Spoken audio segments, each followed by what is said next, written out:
Spoiler warning! Spoiler warning! Spoiler warning! Welcome back everyone, and it's time to go balls deep. Today we are covering Attack on Titan chapter 133. So if you guys are anime only fans, I suggest for you to leave this video to avoid any spoilers. The news on the final season of Attack on Titan is that it will be airing in December as it got delayed once again. I'm so sick of these people. You know. Oh! I know it's frustrating, but again, I am not complaining since we believe Attack on Titan is a masterpiece. The anime is definitely going to blow our minds, and I hope you guys can hit that like button and notification bell on our channel because we will be covering this series on a weekly basis whilst it airs, and we need your support.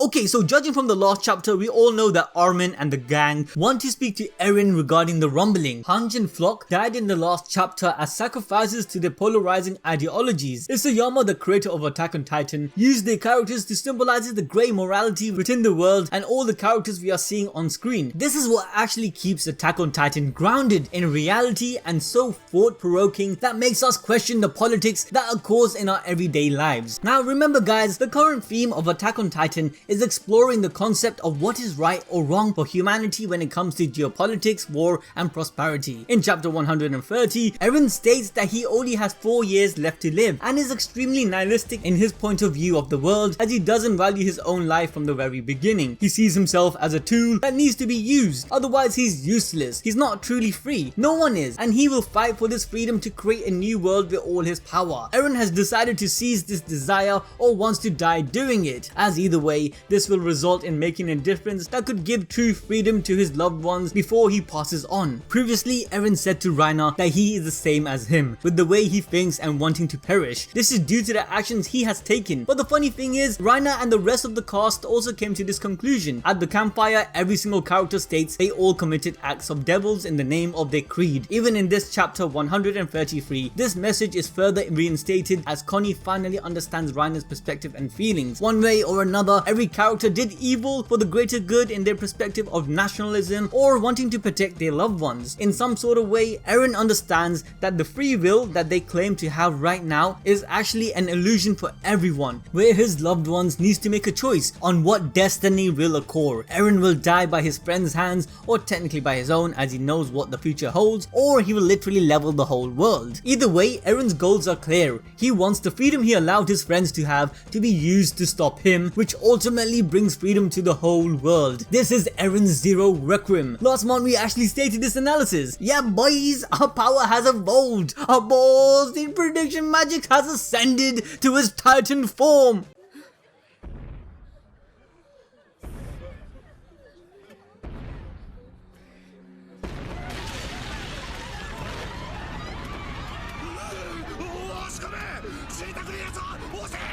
So now that we're all on the same page, let's continue Attack on Titan chapter 133. So we start off with the gang on the flying boat, looking more depressed than they usually do, and that's saying something. But who would blame them? Han just died and they don't even know if Eren wants to talk things out. With that in mind, we have the first panel shot, also highlighting the large amount of explosives they took with them from the last chapter, which again pushes the idea it will be used and things won't just end on a simple "No, Yamaru, Okay, this is very cringe. I am gonna save you guys the trouble. He goes on for another 20 seconds here.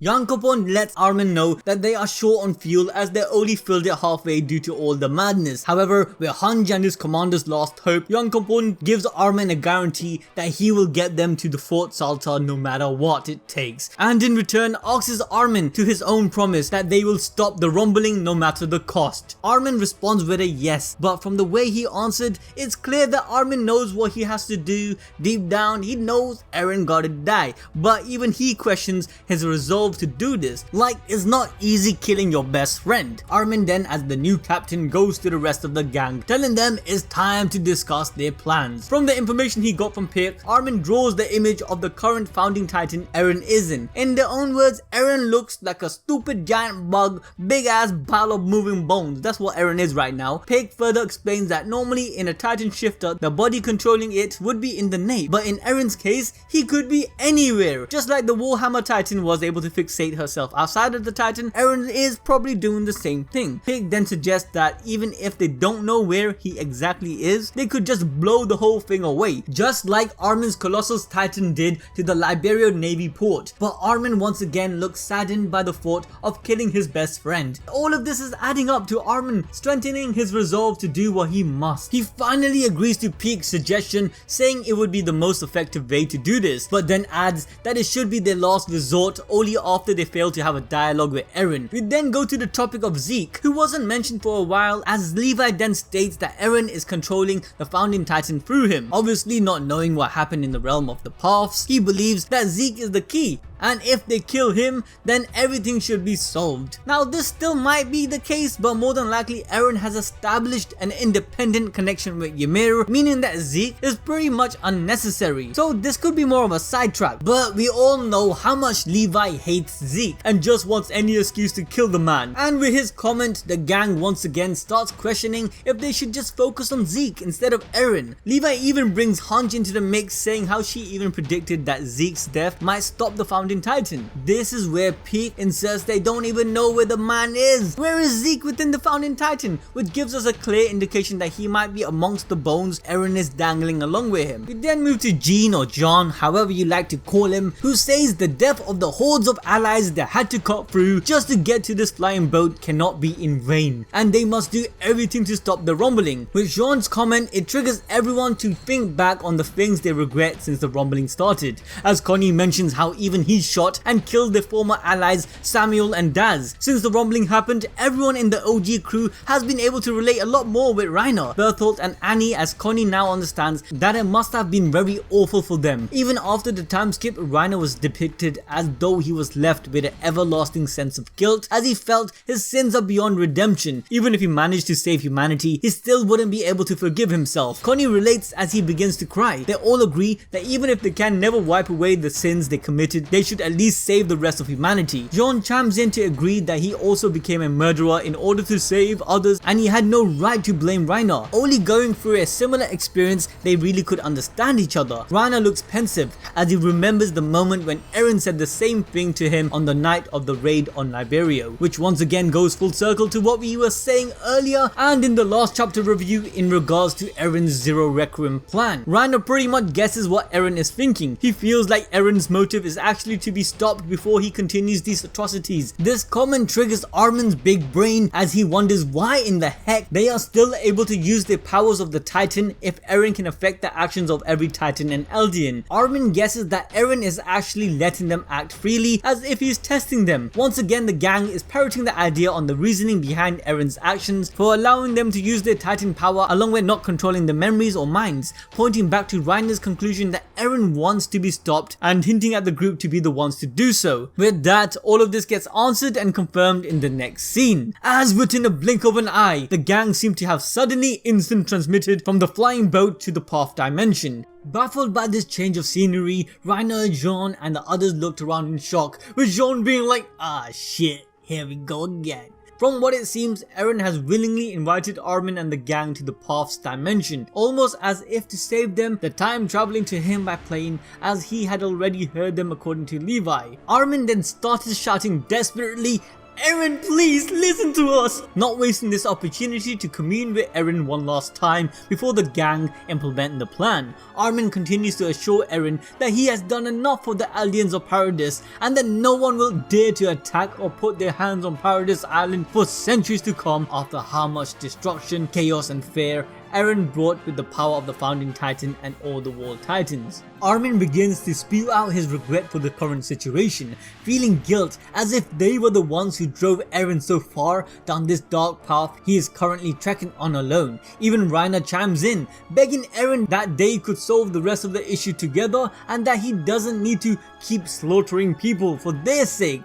Connie even further adds that he agrees with Armin and Reiner, confessing that he initially felt resentment towards Eren, blaming him for our girl Sasha's incident, but he now realizes that Eren must have felt remorse just like the rest of them, and that he was inconsiderate of Eren's feelings given his tough position amongst all of this. And then finally we got Mikasa, the one probably closely attached to Eren, revealing her desire to share Eren's burden of sin with him, as she feels they all are just as guilty for the crimes that have been committed, ending it off with a final plea to Eren to stop avoiding them and come back to the family.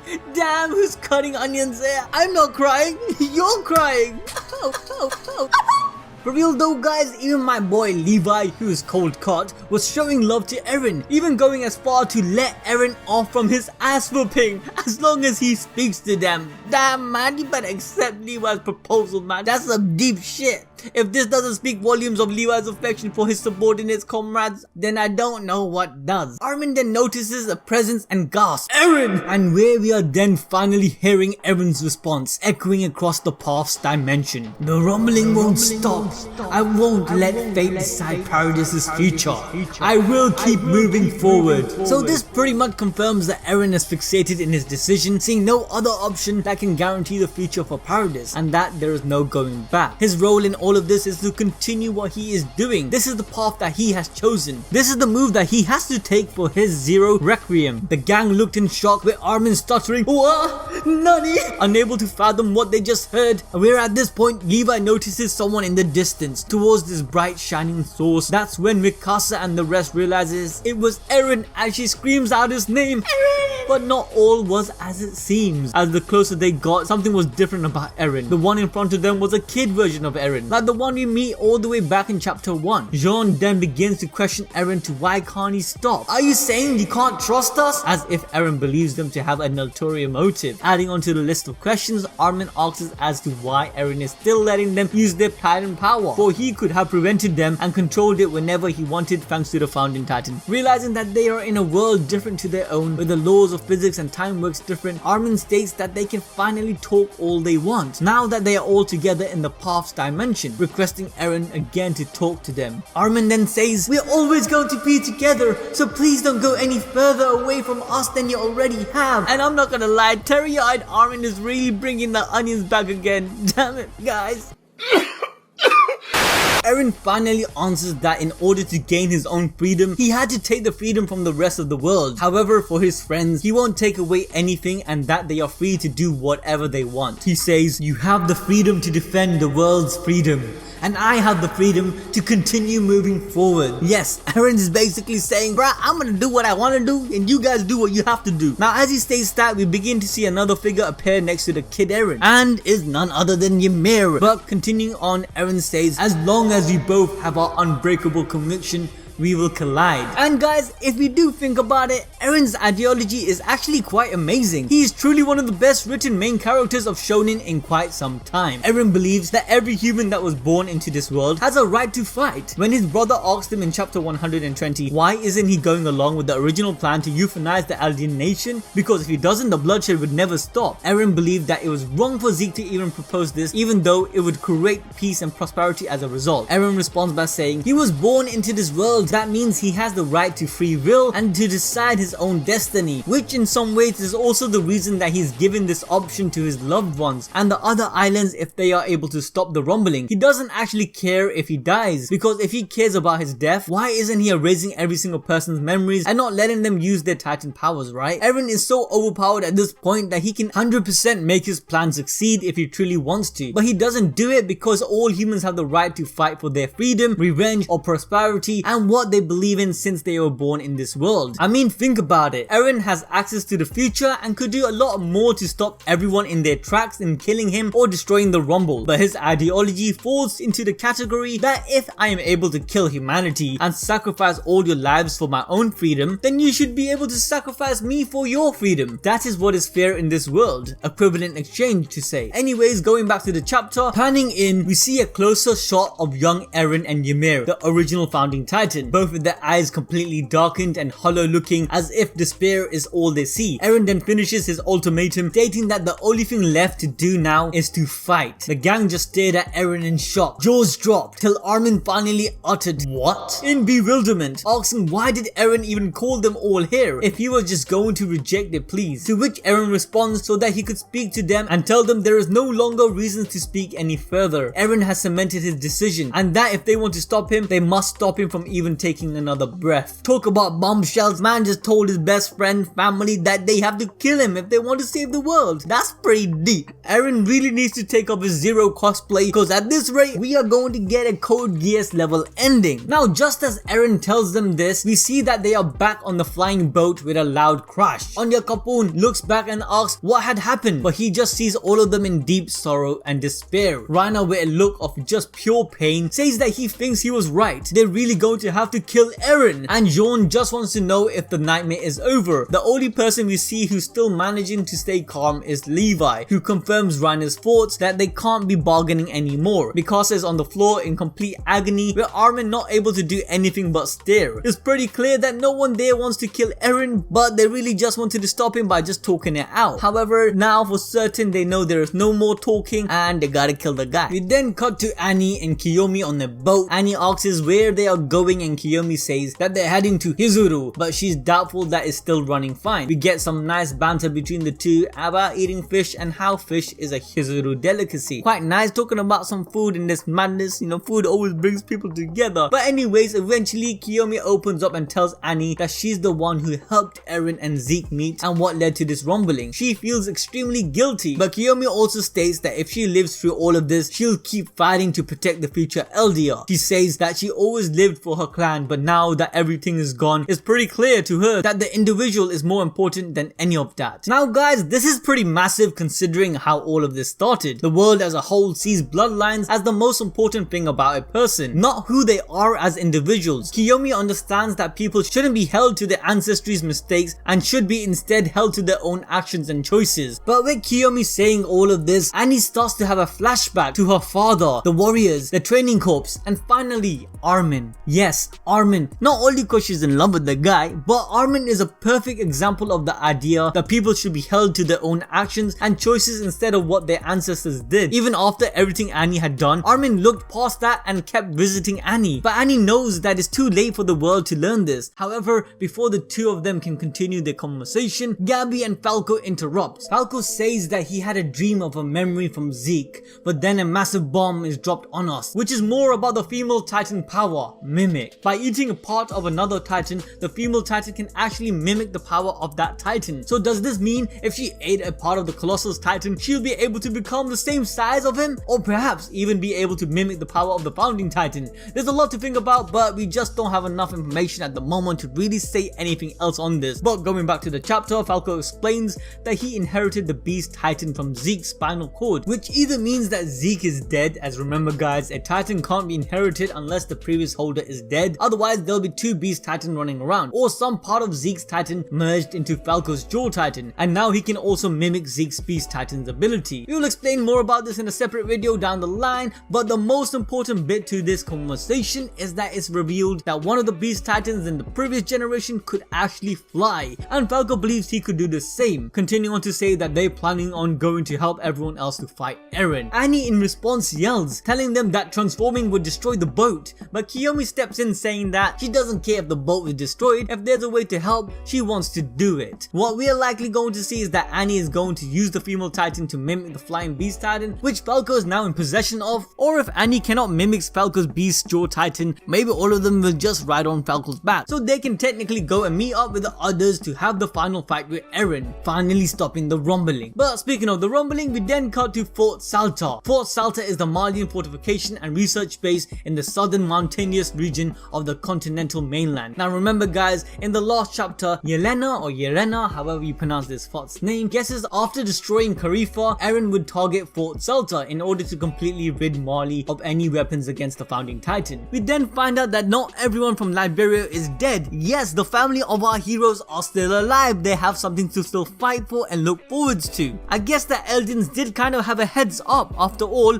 Eren gave a message to every single Eldian in the planet right before he commenced amidst the rumbling. So the plan for the Liberio Eldians is to escape the rumble and immigrate on an airship before it's too late. There are many families on this train who are fearing for their lives, not knowing why this is happening since they have no knowledge of the greater picture that we understand. They still believe in the old ways of the history that Eldians are devils and vice versa. I think Isayama does this to portray another side and perspective of the rumbling that Eren has caused. What are victims of this rumbling actually thinking, and how much despair do they actually feel? The characters begin to speak about their children and wondering if they are safe. Brothers, sisters, fathers, mothers, friends and more will all die together and will not be able to see their loved ones ever again. All of this is happening in the name of Eren's wish to gain true freedom. The scene portrays the morally grey colour of his actions perfectly and the ramification it will cause. The ideas, feelings and ideologies that these characters cared about is worthless now. All of it will come to an end. This is portrayed through the next scene in conjunction with an Eldian armband. Image of patriotism and nationalism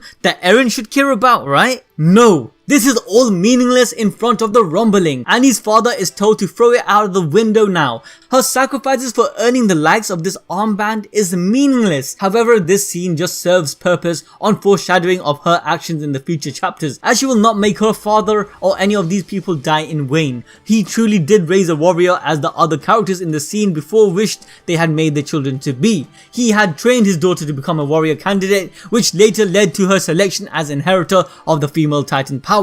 Remember what Annie said? I didn't used to care about anything, but it's different now. I think I committed irredeemable sins, but if it meant I could return to my father, I'd do it all over again. You weird, buddy.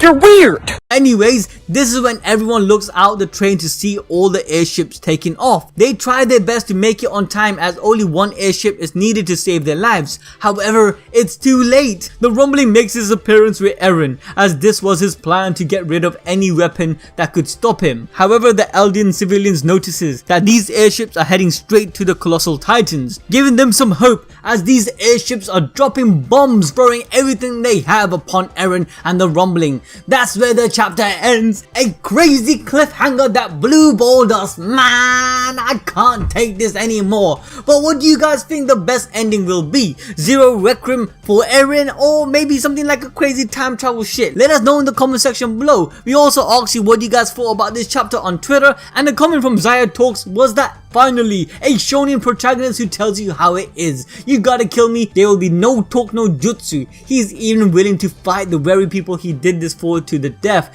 Eren is on some next level protagonist energy, and I have to 100% agree. Honestly, Isayama is a genius and he isn't playing around. My man means serious business. There is no way I see everyone surviving the outcome of this, and the ending of the show is definitely going to be bittersweet and thought-provoking. Either Eren will get his true freedom and live, he will die by his friends, or he did all of these actions as he saw the future that will cause some sort of event to occur, making everyone survive with some magical ass story writing. Anyway guys, that's everything I pretty much wanted to say. Make sure to hit that notification button below, like the video and follow us on all our social media platforms. With that guys, I'll see you lot till next time.